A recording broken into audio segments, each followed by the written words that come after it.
Okay, so I'm getting my gloves on, getting ready to start this cake. I'm unwrapping all of the cake layers. I just had two half sheet cake layers. Cutting the top off to make it even. I'm saving all the parts of cake. I'm putting them into a bowl so that I can make cake pop dough. So this is freshly made buttercream icing. It's cream cheese flavored. It does not have real cream cheese in it, only cream cheese flavoring. So I'm going to put a nice layer on there so everyone gets some icing when the cake is sliced. Stacking the next layer on top. There's the bowl I'm putting the extra cake in. So I'm just taking a big bread knife and trimming all the edges. I like to trim a little bit at a time because I don't want to trim too much. You can't put it back. So I trim just a little bit at a time. It's a pretty simple shape because of the cake that we're making today. And just cut a little bit off, turn it around, cut a little more off, save it all in the bowl. When I get finished with carving it, then I'll just get all the crumbs off of the cake board and make sure that the cake board is all clean. It's getting about the shape that I want it to be now. So cleaning off the cake board, putting the icing on. You don't need a really thick layer of icing here. In fact, you don't want it to be too thick because it'll move around under the fondant. So I just want to cover up the whole cake, make sure there are no red crumbs from the red velvet cake showing through.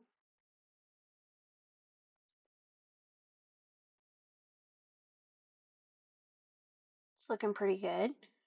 So then when I get it covered, I'm going to take it and stick it in the refrigerator to set up for a little while just to make it easier for the fondant to go on over it.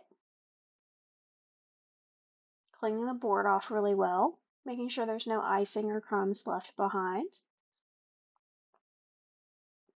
Okay, so changing gloves, moving the cake pop dough to the mixer so I can mix it up. Now I'm going to make shapes for the legs and feet and for the head out of the cake pop dough from the cake that I had carved off of the large cake. It's going to take me a few minutes to do this. Doesn't have to be perfect. You just want to have kind of a shape of a leg with a foot and then of the head.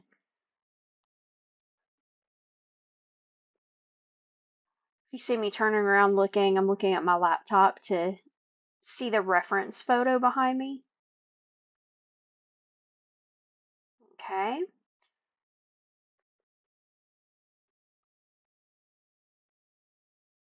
All right. So there are my legs and feet.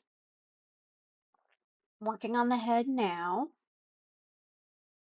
It's a little more tricky for the head than it was for the legs and feet.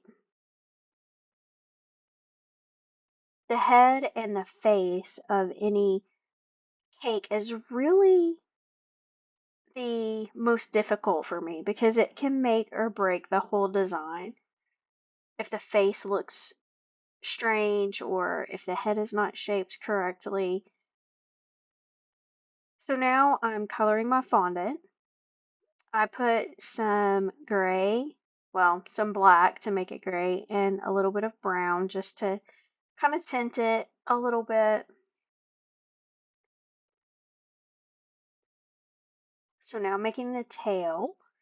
I just kind of want to make a shape similar to a snake and then thin out the end for the tail. Cut it. I'm using a Dresden tool to make the bands around the tail just to make the texture so it looks correct. Takes a little while to get it so that it looks like the lines go all the way around the tail instead of just putting it on top of the tail. I'm really bad about getting finished with something like the tail or another part, and then if I don't move it out of the way, then I'm pretty bad to roll it with a rolling pin or knock it off the counter. So you'll see I stick the tail over on a board out of the way, so hopefully I don't mess it up. My spatial awareness is not always the best. So now I've got a larger piece of fondant. I am rolling it out. I start in the middle usually and roll to the edges. Sometimes you'll see it looks like I go all the way across, but I don't push it. I don't make any pressure toward the middle. All the pressure is going away from the middle so that I can get it nice and even. So here's the cake. I want to make sure it's not stuck to the board. It's not. I put the fondant over it. I open out all the edges to make sure that there aren't any creases or seams along the edges. After I get it kind of the way that I want it, I'm just using my hands with the gloves here because it doesn't have to be perfect. So then I got my pizza cutter. I only use this one for fondant, so I cut it. And then I tuck in the edges kind of underneath the cake to hold them where they need to be. So now I'm kneading some more fondant. I'm putting down some cornstarch to keep it from sticking to my mat, constantly moving it around so that it's not sticking. Get the thickness that I want it to be. Looking pretty good. So now on my mat, I'm placing the feet and the head and just putting the large piece of fondant all the way over, and then I'm cutting around all of the shapes for the different appendages with my pizza cutter, and then forming the fondant around each one, moving them out of the way so I don't mess them up after they're done. It takes a little while to get the fondant around the cake pop dough. It's not too difficult, just a little time consuming.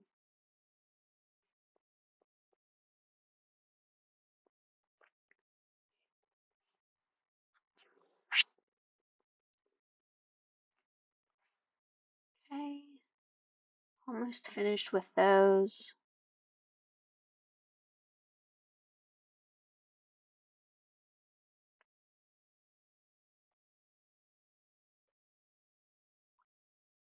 Okay, getting them all out of the way.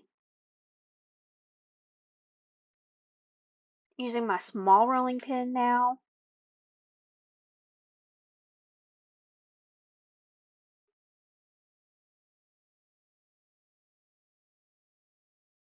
Sometimes it's easier with the small one. So this is called a 9-banded armadillo. I'm assuming that means that they have 9 bands on the top. I'm not getting these super accurate. I just wanted to make sure that there were 9. They're about the same width, about the same length. So I just kind of marked it with my pizza cutter and then cut across. So now I'm going to use my Dresden tool and just put the details on it, like the little lines, to give it some texture on each one of those 9 bands. I'm going to set them aside. Again, this is time consuming, but it doesn't have to be perfect. You just want to have some texture detail on there so that they stand out and they don't run together too much so that when they're actually on the cake, you can see the definition.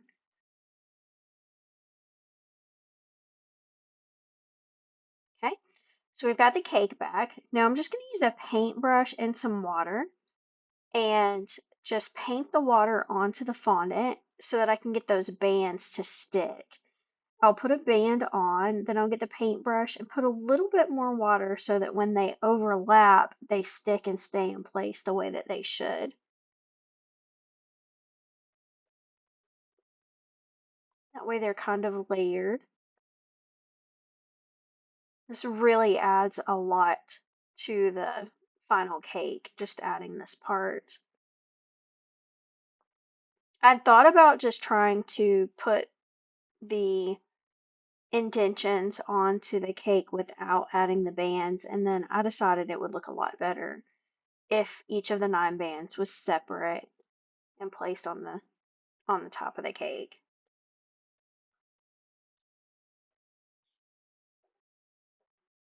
Just making sure it's secure. And then I'm using an icing tip, like a piping tip. It's a number 12. I'm using the small end for some areas and the larger end for other areas, just to put those circles and that texture on the front and the back. I'll also end up putting the texture onto the legs and the head and face. It takes a little time. It makes all the difference though, really. Doesn't have to be perfect. If you look at an actual armadillo, it's not going to be perfect. They might have scars or nicks or whatever on them. Plus, this is a cake. Who wants to eat a real armadillo? I know some people might, but not me. So now I'm putting the texture on all of the feet, and I start by putting the texture on with the piping tip, and then I use the Dresden tool to put the lines on top after I get the texture made on there.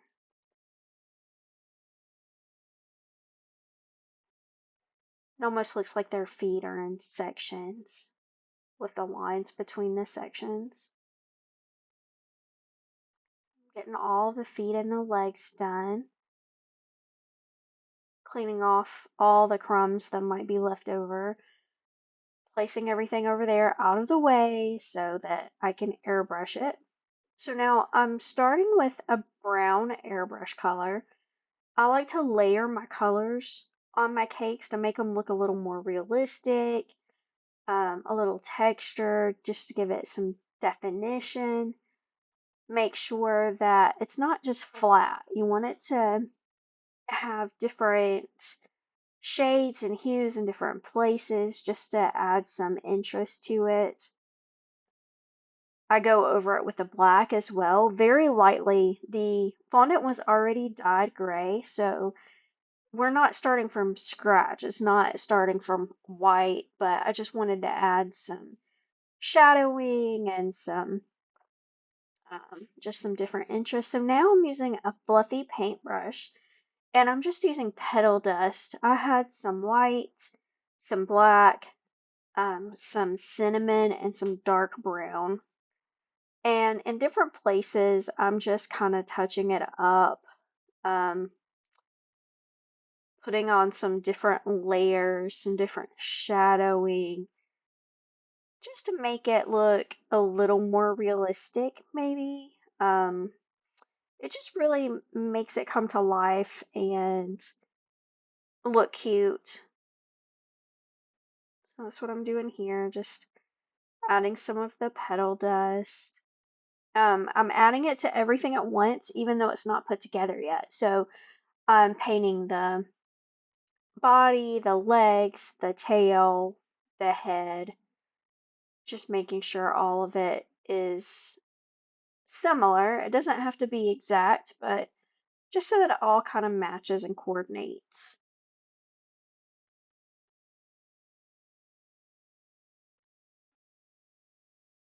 Okay. So now I'm adding brown and black to the airbrush at the same time to mix it together. So it's kind of a dark brown. It's not all the way black. It's not all the way brown. Just to add some highlighting, some shadowing to make the different parts kind of stand out a little bit. And then also in those ridges that I made for the rings on the tail and for the segments on the legs, I just want to really emphasize that a little bit with some darker color. So that's what I'm doing there. And then I also want those bands that I added to the back to show. So I'm putting the airbrush at a certain angle just so that the entire band is not the same color. So that I'm just putting some shadowing on there so that they stand out a little bit more. Okay, so now I really want to add it to the final board. To this point, I've just used a separate board that was not the finished board. This one is covered with contact paper that looks kind of like wood. And then I'm adding a little bit of the buttercream to it to make the cake stick to it and not slide around. I'm just going to pick up the whole body and put it over on the other board, kind of at an angle, just to make it a little more interesting. So now you see I'm putting more icing on the board around it. And what I'm going to do is take some cookie crumbs. It's mostly graham cracker crumbs with a couple of Oreos thrown in. And I just put them in the food processor and got them all into small crumbs. Now I'm just going to put it on the buttercream, and the buttercream will keep it from moving around and hold those crumbs in place. So it kind of looks like dirt or sand. I like to decorate my board whenever I can, just to, so it's not a plain cake board. Then I'm going to take the legs and put them on, put the tail on, um, add the head. The head is going to be attached using a bamboo skewer, and I'll have to adjust it a little bit to get it where I want it to be. And then I will need to roll out a little bit of fondant in my fingers and get it wet to make sure that the tail is securely attached, and to cover up the area around where the head and the body come together, just to make it kind of like a neck and to cover up any hole that you might see from the skewer sticking in. You can see here I'm getting the fondant to stick the tail on. I'm just, that purple bowl has water in it. It's just plain water. And so I stick that bit of fondant to the tail and to the body to stick it all together.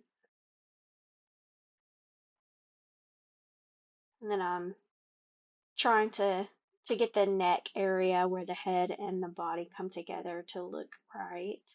And then I'm actually going to just take my gloved hand and put some water on the back of the head so that it sticks to the body. Fondant, when wet, will stick to other fondant pretty well. It's kind of like glue, and so that way it'll be secure on there. Trying to get the neck to look right. Like I said, the head and the face are usually the hardest part of a cake to make it look like it's the way it's supposed to be. I also put small little indentions where the eyes were, and then rolled up little pieces of fondant and put them on there. And in a few minutes, you'll see me paint the eyes. Right now, I was using a paper towel to just kind of dapple the fondant a little bit so that you can see um, like a little bit more texture. There was a little bit of airbrush color that was still damp, and so it kind of makes it textured. Now I'm just adding a little bit more of the petal dust just in case I touched anywhere that kind of messed it up while I was adding the other features like the head and the feet. Sometimes you can bump the cake and it'll put your finger, well, not fingerprint, but glove print onto the cake where the airbrush color was. So I'm just making sure all of that looks good, adding a little bit more definition and interest. Okay, so right now I'm using some of the black airbrush color just to paint the eyes to make them shiny and make them stand out against the body. Makes all the difference. Okay, so that part looks good. So here you go. Here's the armadillo cake. I've always wanted to do one of these, but it's always hard to do one if you don't have an order for one. So here's my armadillo. I named him Roscoe. Actually, my dad named him Roscoe. There we go.